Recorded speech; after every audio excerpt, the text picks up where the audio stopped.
Hello friends, welcome back to a series of sessions on halogen derivatives. I am Dr. Anjali Ruikar, faculty, Ferguson Junior College, Pune. Today we are going to see chemical properties of alkyl halides. So let's see how alcohols are produced from alkyl halides. Alkyl halide, when is heated with aqueous solution of NaOH or KOH, it will give you corresponding alcohol. In this case, halogen atom is replaced, substituted by hydroxyl group. So this is substitution reaction. For example, ethyl chloride is treated with aqueous NaOH, you will get ethyl alcohol. Next is formation of esters. Alkyl halide, when is treated with silver salt of carboxylic acid. What is silver salt of carboxylic acid? Carboxylic acid, you know it is RCOOH. H of that carboxylic acid is replaced by silver. How it is salt is obtained? By the reaction between acid and a base. Similarly, the silver salt of carboxylic acid is obtained and it is treated with alkyl halide. Halogen atom is replaced by carboxylate group and you will get ester. For example, this is silver salt of acetic acid. How to name? From which acid it is produced? Acetic acid. Ending IC of acid is replaced by ATE. So this is acetic acid replaced by Ag and hence the salt is silver acetate. When the silver acetate is treated with methyl bromide, you will get methyl acetate. So this Br is replaced by acetate group and you will get methyl acetate, that is ester. The next example, this is silver salt of again acetic acid and now it is ethyl bromide. Halogen atom Br is replaced, removed, substituted by this group CH3COO forming ethyl acetate ester. Next is formation of ethers. Alkyl halide, when is treated with sodium alkoxide, you will get ether. This is well-known name reaction, Williamson synthesis, and you are going to study this again in the next chapter, that is alcohol, phenols, ethers. So when ethyl bromide is treated with a sodium methoxide, then halogen atom Br is replaced by methoxy group and the compound formed is ethyl methyl ether. Next is formation of amines.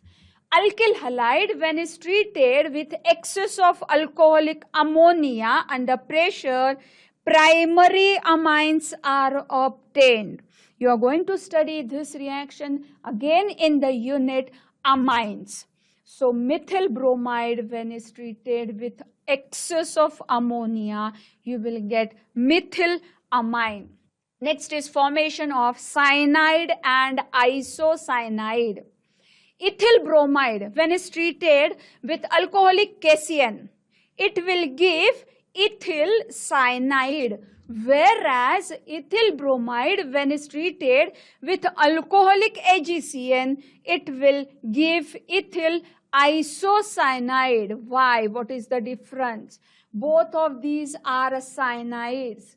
One is potassium cyanide, other one is silver cyanide. What is the difference?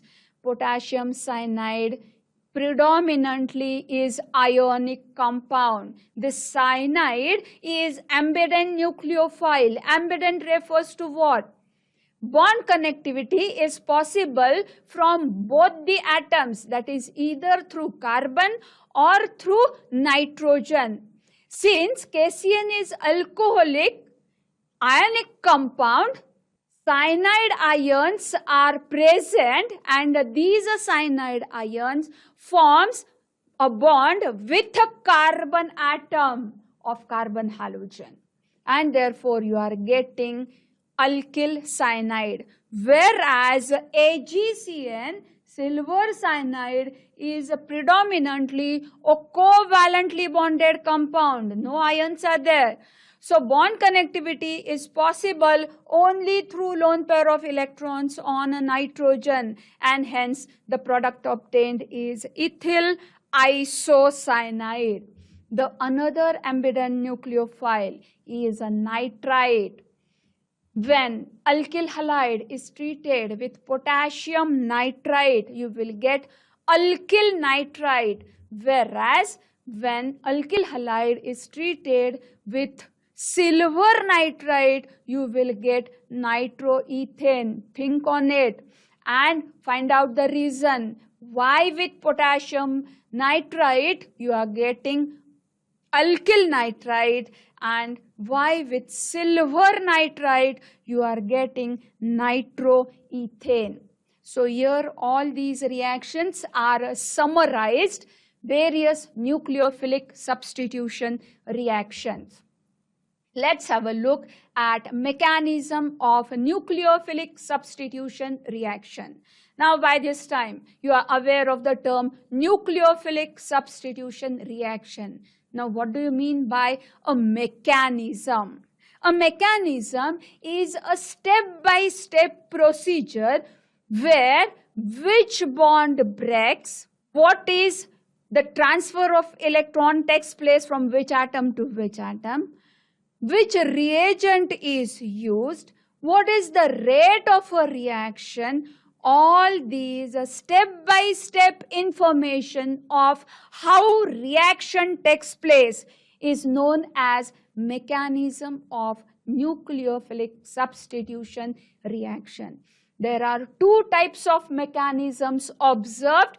One is SN1 and other is SN2. That is nucleophilic substitution unimolecular and nucleophilic substitution bimolecular reaction. Let's see first SN2 mechanism. The reaction between methyl bromide and hydroxide ion to yield methanol and bromide ion follows second order kinetics. That is, rate of a reaction depends on concentration of both the reactants. Recall your memory for what is the rate of a reaction.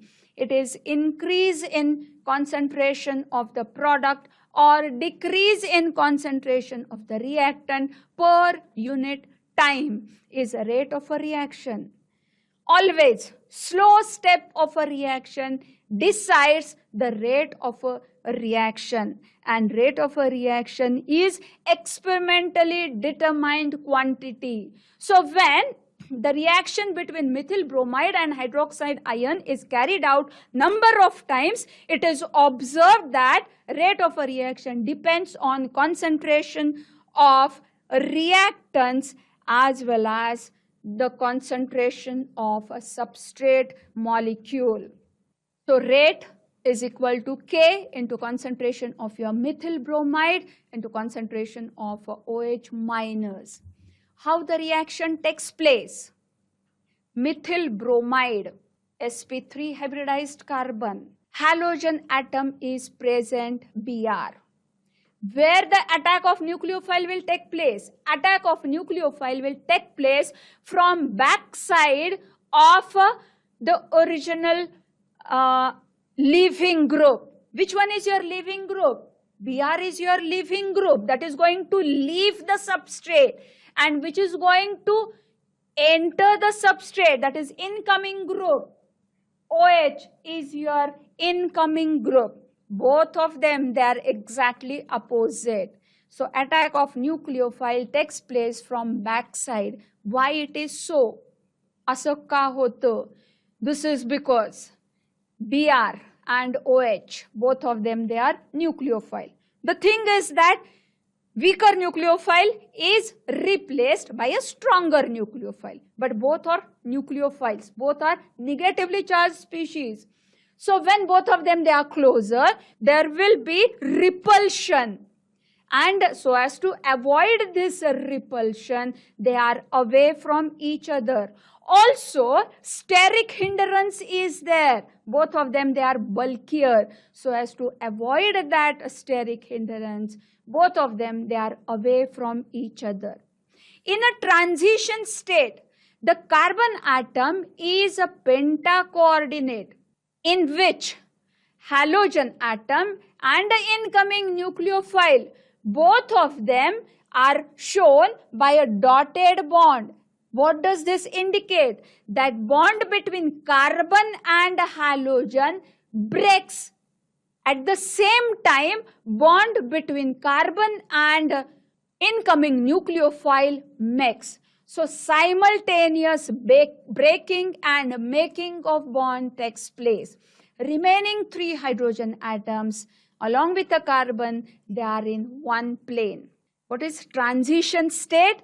A transition state is highest energy state. The negative charge is distributed on both the nucleophiles, that is OH minus and Br minus. The product obtained is alcohol. Let us summarize the silent features of nucleophilic substitution by molecular mechanism. This is one-step mechanism. How do we understand it is one-step mechanism? This is because in the rate expression, both the reagents as well as substrate are observed. Rate of a reaction depends on concentration of nucleophile as well as concentration of a substrate. Simultaneously, there is bond breaking and a bond making. So it is one-step mechanism. The attack of a nucleophile is from backside. Why it is so? Why backside attack? This is to avoid steric hindrance and electrostatic repulsion. The transition state contains both leaving group as well as incoming nucleophile. So it is pentacoordinate. If SN2 reaction is carried out at chiral carbon, recall your memory, what is chiral carbon? All the 4 atoms or group of atoms, they are different. So if SN2 reaction is carried out at chiral carbon, the product obtained is with inversion of a configuration. This is like you are flipping of umbrella inside out in a windy rain. This is Walden's inversion. In methyl bromide, just now what we have discussed, it is not chiral carbon. So one cannot understand whether inversion of configuration can occur or not. This can be understood when chiral carbon is taken. So with chiral carbon, inversion, 100% inversion of a configuration takes place. What is configuration? Configuration refers to arrangement of all the 4 atoms or group of atoms attached to a carbon atom. The next one is now nucleophilic substitution unimolecular reaction. It is observed that alkaline hydrolysis of tertiary butyl bromide to give tertiary butyl alcohol follows SN1 mechanism. The rate of a reaction depends on concentration of only one reactant, that is tertiary butyl bromide, that is your substrate molecule. So it follows first order kinetics. Refers to what? Rate of a reaction depends on concentration of only one substrate molecule, that is tertiary butyl bromide. This suggests that in the reaction takes place in 2 steps because formation of this is because tertiary butyl bromide is involved only in the rate expression. So reaction occurs in two steps. The first step is formation of a carbocation. The bond between carbon and a halogen breaks heterolytically. This Br possesses negative inductive effect and the three methyl groups possess positive inductive effect. So a carbocation is generated. Now this carbocation, recall your memory, for structure or geometry of a carbocation. Carbocations are planar trigonal structures. What we require is a planar structure. Keep in mind, carbocation is a planar structure. In the step 2, this carbocation is attacked by a nucleophile so as to give alcohol. Now how it will attack? Carbocation is planar, so attack of a nucleophile will take place either from front side or from back side. So let's summarize. Silent features of SN1 mechanism. This is two-step mechanism. What is the first step? First step is heterolytic fission of carbon-halogen bond to form a planar carbocation.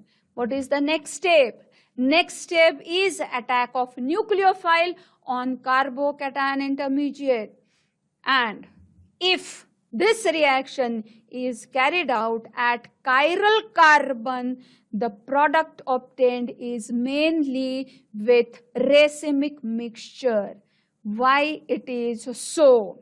Because attack of nucleophile is possible from front side as well as from back side, because carbocation is a planar structure and therefore front side attack will give you a retention of configuration. Retention refers to remain as it is, and backside attack will give you inversion of a configuration, exactly opposite. And both of them, they are same isomers of each other, and one is a dextrorotatory, other is a levorotatory. These are enantiomers of each other. So equal mixture of dextrorotatory and levorotatory compounds shows a zero optical rotation, and what we call it as a racemic mixture. So the product obtained is mostly with racemization.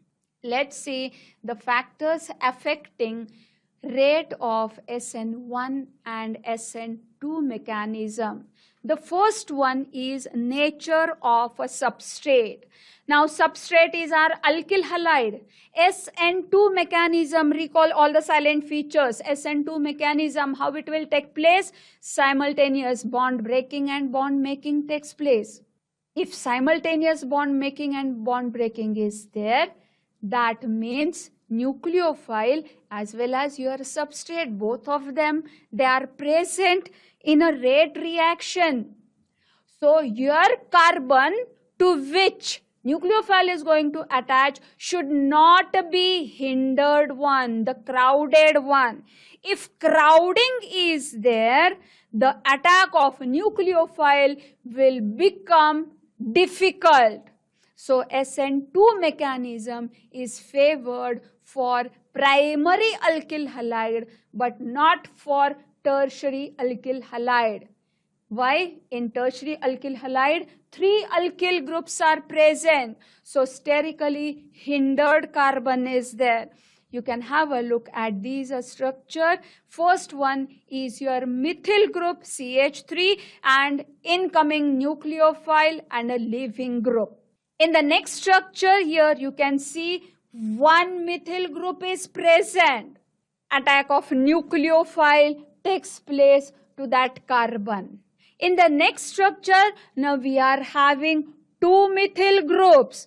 So slight crowding is increased. So nucleophile will find difficulty to reach to the carbon atom. In the next case now, 3 methyl groups are present. So crowding goes on increasing. So nucleophile will find more difficulty to approach the carbon atom. So tertiary alkyl halides do not follow SN2 mechanism, but primary alkyl halides, they follow SN2 mechanism. Have a look at SN1 mechanism. How SN1 mechanism takes place? Recall your memory for silent features of SN1 mechanism. SN1 mechanism, formation of carbocation. Recall your memory for stability of carbocation. Tertiary carbocation is more stable than secondary, than primary. So SN1 mechanism is favored for tertiary alkyl halides, but not for primary alkyl halides. Have a look at these structure for stability of carbocations. Methyl carbocation, less stable. Now one methyl group is there, plus I inductive effect. In the second structure, 2 methyl groups are there. So 2 plus I inductive effects are there. And in the next one, 3 methyl groups are there. So 3 plus I inductive effects are there. Also, if you could remember the hyperconjugation that you have studied, hyperconjugation effect is also shown, and therefore tertiary alkyl halides are more reactive by SN1 mechanism than SN2 mechanism. Just now we have seen that primary alkyl halides will follow SN2 mechanism, but primary allylic and benzylic halides, they show high reactivity towards SN1 mechanism. Why it is so? This primary allylic halide, see, resonance stabilized, primary allylic halide, positive charge, electrons, pi electrons are transferred to the next one. So you are getting positive charge over here. So it shows carbocation stabilization by resonance. Next is benzylic halide. Benzylic halide also shows a delocalization of pi electrons of a benzene ring, and therefore primary allylic and primary benzylic halides show high reactivity towards SN1 mechanism. Next is nucleophilicity of the reagent. What is a reagent? Reagent is a species that brings about the change in the substrate molecule. Recall nucleophilic reagent. What is nucleophilic reagent? It is electron-rich species. What is nucleophilicity? It is the strength of nucleophile. This is experimentally determined quantity, nucleophilicity. How easily electrons are donated to form a bond. Powerful nucleophile will favor SN2 mechanism, because in SN2 mechanism, both nucleophile as well as substrate molecules are involved. So strong nucleophile will replace the weaker nucleophile, thus favoring SN2 mechanism. In SN1 mechanism, nucleophile is not involved in the rate expression. In the rate expression, only the substrate molecule, tertiary butyl bromide, is involved. So nucleophile will wait till carbocation is produced, and then it will react fastly. So nucleophile will not affect the rate of a reaction for SN1 mechanism. Next is your solvent polarity. Polar solvent favors SN1 mechanism. SN1 mechanism, again recall your silent features. SN1 mechanism will follow formation of carbocation. So polar solvent, they will stabilize the ions formed. Thus, they will favor SN1 mechanism, whereas aprotic solvent or solvents of a low polarity will favor SN2 mechanism. Why it is so? This is because in SN2 mechanism, rate of a reaction involves formation of substrate as well as nucleophile. If you are using protic solvent, then this protic solvent will cover your nucleophile. Solvation of a nucleophile will take place, and this solvation of nucleophile will deactivate nucleophile. One of the species that is involved in the rate expression will be deactivated, and therefore rate of a reaction will decrease, and hence aprotic solvent or solvent of low polarity will favor SN2 mechanism. So today we have discussed nucleophilic substitution reactions of alkyl halides. We have seen mechanism of nucleophilic substitution reactions, that is SN1 mechanism and SN2 mechanism. We have also discussed the factors affecting rate of a reaction. In the next session, we'll discuss few other types of reaction shown by alkyl halides. Thank you.